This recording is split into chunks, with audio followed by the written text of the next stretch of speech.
জামাতের অবস্থা আমি জানি না। লন্ডন যাওয়ার আগে এক কথা, লন্ডনের থেকে ফেরার পরে কথা এক কথা, আবার দুই একদিন পরে দেখি ভিন্ন কথা। এখন জামাতের অবস্থা কি এটা আমি জানি না। আপনাদের রাজনৈতিক প্রতিপক্ষ কে? আওয়ামী লীগ তো এতদিন ছিল, বুঝলাম আওয়ামী লীগ চলে গেল দেশ থেকে, এখন আপনাদের রাজনৈতিক প্রতিপক্ষ কে? যারা হক পক্ষে আছে তারা আমাদের পক্ষে, আর এই চাঁদাবাজ গুন্ডা বদমাস তারা আমাদের প্রতিপক্ষ। চাঁদাবাজির দায়ে তো অনেক, এমন কোনো দল নাই চাঁদাবাজির দায়ে অভিযুক্ত তো না। সব আমাদের প্রতিপক্ষ, এগুলো সবগুলি সবগুলি প্রতিপক্ষ। এনসিপি নতুন দল, ছাত্রদের দল, তাদের ব্যাপারে আপনার মতামত কি? দেখেন এরা নতুন আসছে, হুম। এরা এখন পর্যন্ত পথ ঘাট চেনার মতো সময় এদের আসে নাই। ছাত্র হুম। ছিল, সেখান থেকে আসছে। হুম। আমি মনে করি যে এরা জ্ঞানমূলক কাজ করলে ভালো রেজাল্ট করতে পারে। হুম। ভালো রেজাল্ট করতে পারে যদি বুদ্ধিমত্তার সাথে কাজ করে। হুম। আবেগের সাথে কাজ করলে ফেল করবে। হুম। এই রাস্তা খুব পিচ্ছিল রাস্তা, কণ্টকাকীর্ণ রাস্তা, কুসুমস্তীর্ণ রাস্তা নয়। হুম। রাজনৈতিক রাস্তা কুসুমস্তীর্ণ নয়। এখানে কে শত্রু কে মিত্র এটা চিহ্নিত করাও খুব কঠিন। হুম। কাজে এই রাস্তা অতিক্রম করা তাদের জন্য বা আমাদের জন্য বা কার জন্য খুব সহজ না। হুম। এর জন্য বিজ্ঞ অভিজ্ঞ জ্ঞানী, আল্লাহর রহমত সব কিছুর প্রয়োজন। যদি তারা আলহামদুলিল্লাহ বুদ্ধিমত্তার সাথে আল্লাহ পাকের রহমত নিয়ে এবং এখলাসের সাথে দেশের সেবার উদ্দেশ্যে যদি কাজ করে তাহলে মানুষ গ্রহণ করবে, আর যদি এগুলি না থাকে গ্রহণ করবে না, হুম। প্রত্যাখ্যান করবে। তার মানে তাদেরকে আপনি বর্তমান সরকার থেকে আলাদা করে দেখছেন, কারণ অনেকে মনে করে বর্তমান সরকারেরই ক্রিয়েশন এই দল এনসিপি। আপনি কি সেরকম ভাবে দেখেন কিনা এই দল? দেখেন, সরকারে তারা ছিল, ছাত্র জনতার আন্দোলনের প্রেক্ষিতে বর্তমান অন্তর্বর্তী সরকার, হুম। এর জন্য মানুষ মনে করতেই পারে। হুম। কিন্তু যখনই দল হয়ে যায় তখন তো আর সরকার ট্রিট করা ঠিক হবে না, আমি মনে করি। তার মানে এই দলটিকে, এনসিপি কে আপনি শুধুমাত্র একটা রাজনৈতিক দল হিসেবে দেখতে, সরকারের কোনো রাজনৈতিক অংশ দল হিসেবে দেখতে চাচ্ছেন? না, এটা আমি আমি দেখতে চাই না। হয়তো তাদের প্রেশার ক্রিয়েট করতে পারে বা ভালোবাসতে পারে, সেটা ভিন্ন কথা, বাঁচতেই পারে।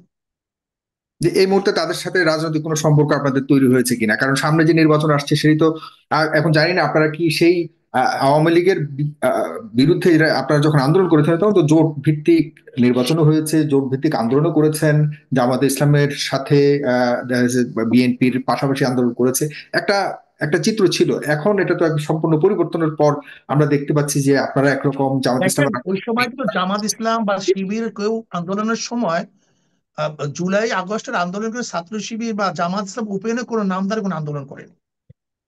বিএনপি কিন্তু নামদার করে আন্দোলন করেন এবং বিএনপি তো বলেছে আমরা এই আন্দোলন সম্পৃক্ত না। সাপোর্ট এটা করতে হবে তাদের সেটা ভিন্ন। কৌশল ছিল, তারা বলছে এটা তাদের কৌশল ছিল। এটা কৌশল হোক যাই হোক, কিন্তু আমরা যদি অস্বীকার করি হুম। তাদের স্বীকৃতি দেওয়ার কিছু নেই। যদি কেউ অস্বীকার করে তাহলে প্রমাণ হুম। করতে পারবে না। তাহলে কথা ঠিক না? এত মানুষ কারা ছিল বলে মনে করেন আপনি? আমি সেইটা বলতেছি, জনগণ ছিল, হুম। জনগণ ছিল। সেই জনগণকে আমরা যখন মাঠে বিএনপির ছিলাম, জামাতের আহ, আমরা, আমি এই কথা বলছি না কেউ ছিল না তা বলছি না, হ্যাঁ, কিন্তু আমি হ্যাঁ, নাম ব্যানার কথা বলছি। right, বুঝতে পেরেছি, হ্যাঁ। আওয়ামী লীগ ভার্সেস আওয়ামী লীগ, আওয়ামী হুম। লীগের এন্ট্রিতে যারা ছিল তারাই ছিল। কিন্তু কেউ যদি বলে অমুক দল অমুক দল অমুক দল, কিন্তু যারা হুম। ছিল না, এই যে, তাদের যদি অস্বীকার কেউ করে তাহলে স্বীকার করার কিছু নেই।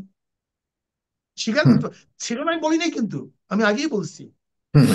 কিন্তু মানে কেউ যদি অস্বীকার, কিন্তু সেটা তারা বলেছে, তারা এটা সম্পূর্ণ তাদের তাদের একটা রাজনৈতিক কৌশল ছিল। আহ, কৌশল থাকুক যেটা থাকুক, আমি তো আগেই বলছি যে কৌশল এমন জিনিস যদি সাকসেস না হইতো বলতো আমরা ছিলাম না। আচ্ছা। হুম। আমি কিন্তু কথা আপনি বুঝাতে মনে পারছি? করেন না তারা কৌশল হলেও আর না বললেও যদি তারা বিএনপির বলতো যে এমনিতে সাকসেস তারা না মাঠে হতাম ছিল তাহলে না বলে মনে করেন কিনা? আপনি মনে করেন কি তারা ছিল কি ছিল না? আমি এই কথা বলবো না যে কেউ ছিল না, কিন্তু হুম। কেউ কেউ যদি অস্বীকার করে তার প্রমাণ করার হুম। কোনো সুযোগ থাকবে না, আমি সেটা বলছি। আচ্ছা। ছিল না তা বলি নেই, কেউ যদি অস্বীকার করে তাহলে প্রমাণ করার কোনো উপায় থাকবে না, এটা রাইট। ভিন্ন কথা। এটা এই কৌশলকে তারা আবার, যদিও এই ব্যাহত হতো এই আন্দোলন, তাহলে হয়তো অন্যরকম রূপ দেখতে পারতাম আমরা তাদের, এটাই আপনি। অন্যরকমের হতো, জি। কিন্তু আমাদের জন্য এই সুযোগ ছিল না। আমি জি। যেটা বলতেছি যে দেখেন, অনেক সময় এক আন্দোলন একই সাথে করে পরবর্তী ডিভাইডেড হয়ে যায়। হুম। যেরকম দ্বিতীয় বিশ্বযুদ্ধ সবাই মিলেমিশে করছে, পরবর্তীতে ভাগ হয়ে গেছে। এখন right, সেই রাশিয়া এবং আমেরিকা সবচেয়ে বড় দুশ্মন। হুম। 71-এর যুদ্ধ কিন্তু সবাই মিলেমিশে করছে, পরবর্তীতে জাসদ তার আওয়ামী লীগের মধ্যে সবচেয়ে বেশি গুণাগুণ হয়েছে। সিরাজ সাদ্দার সাহেব কিন্তু আন্দোলনে ছিল, ৭১ আন্দোলনে, কিন্তু তাকেই কিন্তু শেখ সাহেব হত্যা করেছেন। Exactly right. অনেক আন্দোলনগুলি একসাথে হয় কিন্তু পরবর্তী ডিভাইডেড হয়ে যায়, আশ্চর্য যাওয়ার কিছু নেই, এটা হতে পারে। তার মানে এখন লেকিন আমরা, হ্যাঁ। কিন্তু আমরা মনে করি দেশ ইসলাম, দেশ মানবতা, হুম। ইসলাম দেশ মানবতার স্বার্থে সবাই এক থাকা উচিত। যেরকম আজকে বাংলাদেশকে যারা ধ্বংস করতে চায়, হুম। বাংলাদেশের মধ্যে আক্রমণ করতে চায়, বাংলাদেশকে যারা চৌকিদার বানাতে চায়, যেমন আমি চৌকিদারি করব আর আপনি বাদশা, আপনি আরাম করে ঘুমাবেন। এই সেভেন সিস্টারকে রক্ষা করার জন্য যারা আমাদেরকে চৌকিদার বানিয়েছে, আমাদের বুকের উপর দিয়ে যারা ট্রানজিট নিয়েছে, আমাদের বুকের উপর যারা ব্যবসা বাণিজ্য করেছে, আমাদের মানুষদেরগুলিকে যারা পাখির মতো হত্যা করেছে, এ হুম। যেন আমাদেরকে চৌকিদার মনে করত। হুম। আমি মনে করি যদি আমরা ঐক্যবদ্ধ না থাকি তাহলে আবার চৌকিদার হব। আর যদি ঐক্যবদ্ধ থাকি তাহলে ইনশাআল্লাহ আমরা চৌকিদার থাকবো না, আমরা স্বতন্ত্র থাকবো। আমাদেরকে মাইনাস করে অনেকে অনেক কাজ করতে পারবে না। মানে আপনাদের ওই সবশেষে সার্বভৌমত্বের ক্ষেত্রে আপনারা ঐক্যবদ্ধ থাকার ক্ষেত্রে এখানে কোনো আপত্তি নেই, কিন্তু রাজনৈতিক এখন আমি বর্তমান। মনে করি সন্ত্রাসের বিরুদ্ধে, চাঁদাবাজির বিরুদ্ধে, দেশকে রক্ষা করার বিরুদ্ধে, হুম। রক্ষা করার পক্ষে, দেশের উন্নয়নের পক্ষে, এখানে আমাদের সবাই ঐক্য থাকা উচিত। কিন্তু সেই ঐক্য থাকা উচিত বলে আপনি যেটা মনে করছেন সেটা তো সবাই মনে করে উচিত, কিন্তু আমরা অনৈক্য দেখতে পাচ্ছি, সেই অনৈক্যের সুযোগে দেখতে পাচ্ছি আবারও আপনারা যাদেরকে বিদায় করেছেন ক্ষমতা থেকে তাদের আগমনও দেখতে পাচ্ছি। আমরা সারা দেশে আজকে দেখতে পেলাম যে ঝটিকা মিছিল হয়েছে এবং তাদের মিছিলের পরিসর অনেক বড় হচ্ছে দিন দিন। ওদের ব্যাপারে আপনার বা আপনাদের দলের মন্তব্য কি, অবস্থান কি? তো হবেই। দেখেন, যার বাসা ভেঙে গেছে সে বাসা আজনের চেষ্টা করবে, এটা স্বাভাবিক কথা। আওয়ামী লীগ পূর্ণ প্রতিষ্ঠা অর্জন চেষ্টা করবে না, এটা অস্বীকার করতে পারবেন? চোর কি আপনার ঘরে চুরি করার চেষ্টা করবে না? হুম। যদি আপনি সতর্ক থাকেন এটা পারবে না, আর সতর্কতা করতে পারবে। আওয়ামী লীগ প্রতিষ্ঠা হওয়ার চেষ্টা করবে, এতে কোনো সন্দেহ নেই, এবং এইটাই বাস্তবতা। কিন্তু আপনি যদি ভালো কিছু দেশকে দেখাতে না পারেন, আপনি যদি দেশের উন্নয়ন করতে না পারেন, দেশের মানুষকে শান্তি দিতে না পারেন, চাঁদাবাজি বন্ধ করতে না পারেন, হুম। তাহলে তারা আবার এদেশে প্রতিষ্ঠিত হবে। আর যদি আপনি চাঁদাবাজি বন্ধ করতে পারেন, মানুষের সুখ শান্তি ফিরিয়ে দিতে পারেন, তাহলে এমনিতে মানুষ আপনাকে গ্রহণ করবে। হ্যাঁ, কিন্তু তারা জবাবদিহি যেভাবে করতে পারবেন না। তারা যেভাবে আমি আসতে বলছি, যাচ্ছে সেই আশাটাকে কি প্রতিহত করবার জন্য আপনাদের কোনো পরিকল্পনা আছে কিনা, বা তাদের যে সামনে নির্বাচন অংশগ্রহণ করতে দেওয়া, রাজনীতি করতে দেওয়া, এই বিতর্ক তো চলছে। এসব ক্ষেত্রে তাদের ব্যাপারে মানে আওয়ামী লীগের ব্যাপারে আপনার আপনার দলের অবস্থান কোথায়? দেখেন, আমি কাউকে নিষেধ করা বা কাউকে নির্বাচন অংশগ্রহণ করতে দেওয়ার মতো লোক আমি না, সেই যোগ্যতা আমি রাখি না, সেই ক্ষমতা আমার কাছে নেই। না আমি কিন্তু মনে করি, হুম। হুম। আমি মনে করি সংবিধানে এমন কিছু আইন থাকা উচিত যেই দলের মধ্যে, যেই ব্যক্তির মধ্যে এই খুন থাকবে, সন্ত্রাস থাকবে, ধর্ষক থাকবে, চাঁদাবাজ থাকবে, লুটেরা থাকবে, এরকম কিছু থাকবে, সেটা আমিও যদি হই আমি নির্বাচন করতে পারবো না, আমার দলও যদি হয় আমার দল নির্বাচন করতে পারবে না। না আমি কিন্তু আওয়ামী লীগ বুঝি না, আপনি আন্দোলন আমি করে যে বিএনপি দলটাকে বুঝি না, বিদায় ইসলামী করে দিলেন আন্দোলন বুঝি না। সেটা তো আছে সেখানে আপনি বিএনপির ক্ষেত্রে একই কথা বলেছেন। জামাত ইসলামের সাথে আপনাদের সম্পর্ক কি, বিএনপির সাথে রাজনৈতিক সম্পর্ক কি, সে নিয়ে কথা বলবেন, কিন্তু এই আমি যেটা বলতে চাচ্ছি যে আওয়ামী লীগ তো আপনাদের সবারই একরকম শত্রু ছিল, সবাই মিলে আওয়ামী লীগকে বিদায় করেছেন। আবার সেই আওয়ামী লীগকে সামনে নির্বাচন ঘিরে আওয়ামী লীগ ফিরে আসার যে সম্ভাবনার কথা বলা হচ্ছে, তাদেরকে রাজনীতিতে সুযোগ দেওয়া না দেওয়া এবং তাদেরকে নির্বাচনে অংশগ্রহণ করতে দেওয়া না দেওয়া, এবং তাদের নব্য আওয়ামী লীগ, নব্য নেতৃত্বের অন্য কোনো একটা আওয়ামী লীগের অন্য নেতৃত্বে আওয়ামী লীগকে আবারও ফিরে আসবার সুযোগের ব্যাপারে কথাবার্তা আমরা শুনছি এবং পত্রিকাতে নিয়ে কথাবার্তা চলছে। সেখানে আপনি তাদেরকে সুযোগ দেয়া না দেওয়ার ব্যাপারে বা আমি তো এক কথা বলছি, আগামীতে যদি বিএনপি কাজ করে তখন বলবেন বিএনপি ব্যান করেন, হুম। পরবর্তীতে ইসলামী আন্দোলন কাজ করে বিএনপি ইসলামী আন্দোলন বন্ধ করেন, পরবর্তীতে জামাত করে জামাত বন্ধ করেন, হুম। পরবর্তী এনসিপি যদি করে ইসলামী বন্ধ করেন, আপনি কয়টা বন্ধ করবেন? তারা রাজনীতি করবে কে? আপনি এমন একটা আইন করেন যে আইনের আওতায় কোনো সন্ত্রাসী আর দলে বসে সন্ত্রাস করতে পারবে না। এমন হুম। আইন করেন যে দলের মধ্যে চাঁদাবাজ থাকতে পারবে না।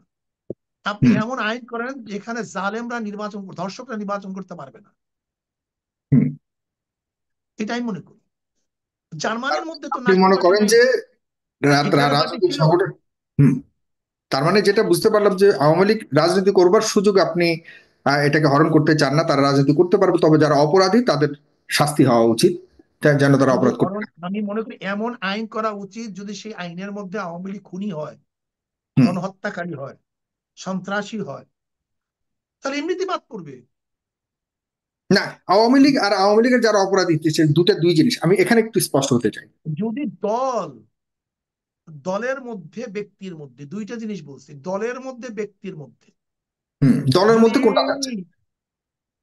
যেই দলের মধ্যে থাকবে, যেই ব্যক্তির মধ্যে থাকবে, যেই দল খুন করবে, যেই দল গণহত্যা করবে, যে হুম। দল গণহত্যার সাথে সম্পৃক্ত থাকবে, যেই সেই দল দলকে কি করবে? গণহত্যা প্রমাণিত হবে, হুম। সেটা যে দল হোক না কেন, সে বাদ পড়বে। এটা সংবিধানের সংস্কার করা উচিত। মানে আওয়ামী লীগ দল হিসেবেও যদি অপরাধী সাব্যস্ত হয়, তাহলে তাদেরকেও দল হিসেবে বাতিল করা উচিত। বাদ, আচ্ছা, আমি সেটাই বলছি, কিন্তু আপনি বলছিলেন যে তাদের মানে অপরাধে আমি যদি এটা বাতিল। চাই না যে এই বছর এটা করবো, পরবর্তীতে এটা করবো, পরবর্তীতে এটা করবো, এরকম না। আইনটি এরকম থাকবে যে আইনের মধ্যে পড়লে এমনিতে সে বাদ হয়ে যাবে, নতুন ভাবে আপনাকে চিল্লে চিল্লে করার তো প্রয়োজন নেই, এখন টকশো আওয়ামী করার লীগের প্রয়োজন বিষয়টা তো খুব বেশি, মানে নেই। পার্টিকুলারলি। সেটা করে দেন, সেটা করে দেন, আইন করে দেন যে এই ক্রাইটেরিয়া যার মধ্যে থাকবে সে নির্বাচন আসতে পারবে না, সেই দল পারবে না, সে ব্যক্তি পারবে না। আচ্ছা, তার মানে আপনি বলছেন যে আইনটা হলো আমি গুরুত্বপূর্ণ, আইনটা প্রতিযোগিতার মধ্যে করার নেই পর এই সেই ধরনের আইনের মধ্যে দলের, যদি অপরাধী হিসেবে সাব্যস্ত হয় আওয়ামী লীগ, তাহলে আওয়ামী লীগ বাতিল করবে বা আইনটাকে। আমি যদি হই, আমিও যদি হই, আমিও বাতিল। একদম স্পষ্ট, জি জি, এখন বুঝতে পেরেছি আপনি যেটা যাচ্ছেন, আইনটাকে করা হোক, সেই আইনের ক্রাইটেরিয়া যদি যারা অপরাধী হয় সাব্যস্ত হয়, যে সেটা যদি আপনার দল হয়, আপনিও বাতিল করবেন, আওয়ামী লীগ হলে আওয়ামী লীগ বাতিল করবে, একদম স্পষ্ট। আহ, একটা ক্লিয়ার থাকবে।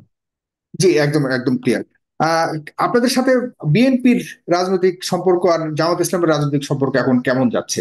আপনারা তো একসাথে আন্দোলন করেছিলেন, আহ, আওয়ামী বিরোধী আন্দোলনে, এখন কতটা আপনাদের জোট ভাবনা থেকে শুরু করে অন্যান্য রাজনৈতিক ভাবনা ভবিষ্যতের জন্য, সামনের নির্বাচনের জন্য? না, প্রত্যেকটা রাজনৈতিক দলের দাবি দাওয়া ভিন্ন থাকতেই পারে। হুম। যেমন আমাদের দাবি হলো সংস্কার হবে, নির্বাচন। হুম। আর বিএনপি বারবার বলতেছে জলদি জলদি নির্বাচন। জামাতের অবস্থা আমি জানি না, লন্ডন যাওয়ার আগে এক কথা, লন্ডনের থেকে ফেরার পরে কথা এক কথা, আবার দুই একদিন পরে দেখি ভিন্ন কথা। এখন জামাতের অবস্থা কি এটা আমি জানি না, কিন্তু আমি আমাদের থেকে বলতে পারি, আমরা মনে কিরকম করি কোন বিষয়টাকে আপনি বলছেন জামাত ইসলামের এক একবার এক এক কথা, এটা যদি একটু উদাহরণ দিতেন? হুম। না, সেটা আপনারা দেখছেন, ইদানিং তো কথাবার্তা দেখছেন, যেরকম জামাতের আমির সাহেব লন্ডন থেকে আসার পর বলছেন যে আহ, রমজানের আগেই নির্বাচন চাই। ওই তো কেউ ডিসেম্বর আর রমজানের আগে, কথাগুলি তো একই কথা। কেউ বলছে হলো যে 21 তারিখ, কেউ বলছে 20, মানে বৃহস্পতিবার, মানে তারিখ একটাই, কেউ নাম হুম। উল্লেখ করছে, কেউ তারিখ উল্লেখ করছে। আবার দেখলাম যে ভিন্ন, আবার দেখলাম জামাত ইসলামের সেক্রেটারি জেনারেল সাহেবের একটা বক্তব্য আমি দেখলাম যে হুম। ইস্যুগুলিকে, কমন ইস্যুগুলিতে আমরা বিএনপির সাথে হুম। সবসময় আছি, এরকম কমন ইস্যুতে। তো আমরা তো এই কথা বলি যে কমন ইস্যু বলতে এখন কি, যেমন রাষ্ট্রীয় ব্যাপারে, দেশের ব্যাপারে এটা কমন ইস্যু, এ ব্যাপারে তো সবাই এক। এখন সেই কমন ইস্যুতে নির্বাচন হয়, হুম। সেক্ষেত্রে আমরা মনে করি যে যদি সংস্কার ভিত্তিক নির্বাচন হয়, সে নির্বাচন প্রস্তাবিত নির্বাচন, এই ব্যাপারে আমি ডিবেট করতে চাই না, এটা এটা একেবারে আপনাদের স্পষ্ট। চূড়ান্ত অবস্থান? হুম। হ্যাঁ, এটা আপনাদের চূড়ান্ত অবস্থান যে সংস্কারবিহীন নির্বাচন? হ্যাঁ, হ্যাঁ, যদি এটা, এটা হবে না, যদি হয় সেটা ভিন্ন কথা। হুম। যদি হয় কিন্তু সেটা ভিন্ন কথা, কিন্তু আমাদের দাবি এটা এটা থাকবে, আপনাদের অবস্থান, সেটা, হ্যাঁ। জি। এটা জামাতের আমাদের অবস্থান অবস্থা। সেটা। এখন আমি মনে করি হুম। যে যদি জাতির কল্যাণ হয়, যদি জাতির কল্যাণ এর মধ্যে হয়, সেই কল্যাণে আমাদের অগ্রসর হওয়া উচিত। আর যদি জাতির কল্যাণের ভিন্ন কিছু হয়, ব্যতিক্রম হয়, সেই জাতির কল্যাণের দিকে যাওয়া উচিত। এখন জাতির কল্যাণ কোন জায়গায়, কল্যাণ না কোন জায়গায়, এর জন্য আমার মনে হয় একটা গণভোট দেওয়া উচিত, রেফারেন্ডাম দেওয়া উচিত। তাহলে আমাদের মধ্যে আর কোনো ঝগড়া থাকবে না, যে সংস্কার আগে নির্বাচন আর সংস্কার পরে নির্বাচন, শুধু এতটুকু ব্যাস।